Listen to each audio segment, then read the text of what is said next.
Bab 1. Rendah hati, hemat, dan sederhana. Di dalam Quran Surah Al-Furqan ayat 63, Allah mengajarkan agar kita memiliki sifat rendah hati. Sifat rendah hati ini harus diwujudkan dalam setiap perilaku kita. Rendah hati disebut juga tawadu. Sikap rendah hati dapat terlihat pada saat mereka berjalan. Dari sini akan terlihat sifat dan sikap kesederhanaan, jauh dari keangkuhan. Dan di dalam Quran Surah Al-Isra ayat 37, Allah Subhanahu wa Ta'ala melarang keras manusia memiliki sifat sombong. Nabi Muhammad berpesan agar kita senantiasa menghiasi diri kita dengan sifat tawadu dan menjauhkan dari sifat sombong. Orang yang rendah hati itu derajatnya akan dinaikkan oleh Allah Subhanahu wa Ta'ala. Sebaliknya, orang yang tinggi hati malah derajatnya akan diturunkan oleh Allah Subhanahu wa Ta'ala. Bab 2. Meyakini kitab-kitab Allah, mencintai Al-Quran. Iman kepada kitab Allah berarti percaya dan yakin dengan sepenuh hati bahwa Allah Subhanahu wa Ta'ala telah menurunkan kitab-kitabnya kepada para rasulnya. Ada 4 kitab yang diturunkan oleh Allah Subhanahu wa Ta'ala ke dunia ini. A. Kitab Taurat. Kitab Taurat diwahyukan kepada Nabi Musa alaihissalam pada abad ke-12 sebelum Masehi. B. Kitab Zabur. Kitab Zabur diturunkan oleh Allah Subhanahu wa Ta'ala kepada Nabi Daud alaihissalam pada abad ke-10 sebelum Masehi. C. Kitab Injil. Kitab Injil diturunkan kepada Nabi Isa alaihissalam pada permulaan abad 1 Masehi. D. Kitab Al-Quran. Kitab Al-Quran diturunkan kepada Nabi Muhammad SAW pada abad ke-7 Masehi. Bab 3. Menghindari minuman keras, berjudi, dan pertengkaran. Allah Subhanahu wa Ta'ala melarang umatnya untuk mengonsumsi makanan dan minuman haram. Allah Subhanahu wa Ta'ala menghalalkan segala jenis makanan dan minuman yang mendatangkan manfaat. Sebaliknya, Allah mengharamkan segala jenis makanan dan minuman yang mendatangkan madarat. Selain itu, menurut penelitian yang dilakukan oleh Universitas di Australia, bahwa hampir setengah dari anggota keluarga yang memiliki kebiasaan berjudi mengalami kekerasan.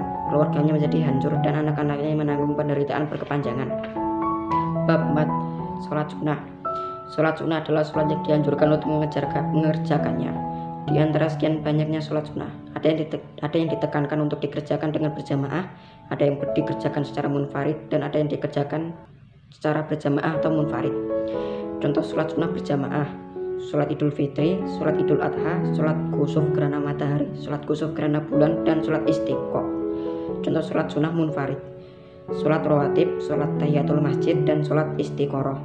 Contoh sholat sunnah berjamaah atau munfarid: sholat tarawih, sholat witir, sholat duha, sholat tahajud, dan sholat tasbih. Bab 5. Jiwa lebih tenang dengan banyak melakukan sujud. Sujud merupakan salah satu bentuk kepasrahan dan penghambaan diri kepada Allah Subhanahu wa Ta'ala. Hanya kepada Allah sajalah manusia itu boleh bersujud. Sujud dibagi menjadi 3, yaitu 1. Sujud syukur. Ialah sujud yang dilakukan ketika seseorang memperoleh kenikmatan dari Allah atau terhindar dari bahaya. Adapun hukum melakukan sujud syukur adalah sunnah. 2. Sujud sahwi. Sujud sahwi adalah sujud yang dilakukan karena lupa atau ragu-ragu di dalam sholat. Sujudnya 2 kali dan dilakukan setelah membaca tahiyat dan sebelum salam. Adapun hukum melakukan sujud sahwi adalah sunnah.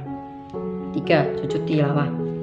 Sujud tilawah adalah sujud yang dilakukan karena membaca ayat-ayat saddah dalam Al-Quran ketika sholat maupun di luar sholat, baik pada saat membaca atau mendengarkannya. Bab 6. Pertumbuhan ilmu pengetahuan pada masa Umayyah. Daulah Umayyah berdiri selama 90 tahun. Pendirinya bernama Muawiyah bin Abi Sufyan.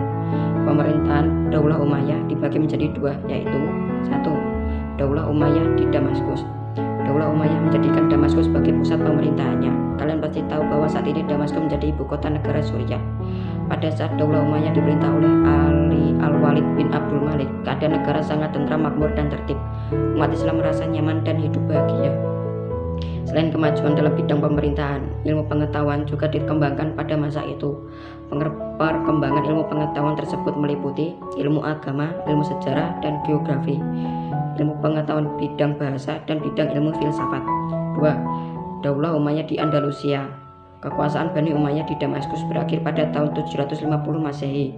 Kekhalifahan pindah ke tangan Bani Abbasiyah.